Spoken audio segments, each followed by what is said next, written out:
എന്നല്ല ആരാ മനസ്സിലായില്ല. കാർത്തുമ്പി. ആരും കാറ് തുപ്പിയൊന്നുമില്ല. എന്റെ പേരാ ഞാൻ പറഞ്ഞത്, കാർത്തുമ്പിന്ന്. നിന്റെ പേര് ഊരുമെന്ന് എനിക്കറിയില്ല. എന്തിനാ വണ്ടി കയറിയിരിക്കുന്നതാ ചോദിച്ചേ? എന്നോട് കേറിയിരുന്നോളം പറഞ്ഞു. ആര്?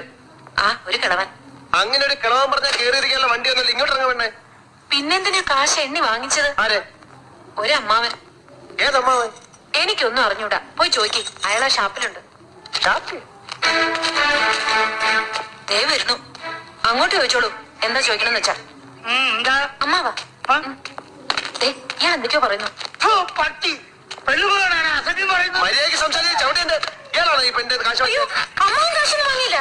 അമ്മാവൻ കാശ് വാങ്ങിയത് പിന്നെ ഇയാളാണ്. ഇത് എന്റെ അമ്മാവനാ. പിന്നെ അമ്മാവൻ കാശ് വാങ്ങിച്ചില്ലെന്ന് പറഞ്ഞു. അമ്മാവൻ കാശ് വാങ്ങിയെന്ന് പറഞ്ഞത് ശരിയാ, പക്ഷേ അമ്മാവൻ കാശ് വാങ്ങിയെന്നല്ല ഞാൻ പറഞ്ഞത്. പറഞ്ഞു അമ്മാവൻ കാശ് വാങ്ങിച്ചെന്ന് പറഞ്ഞു. എന്റെ അമ്മാവൻ കാശ് വാങ്ങിയെന്നല്ല ഞാൻ പറഞ്ഞത്. കാശ് വാങ്ങിച്ചേ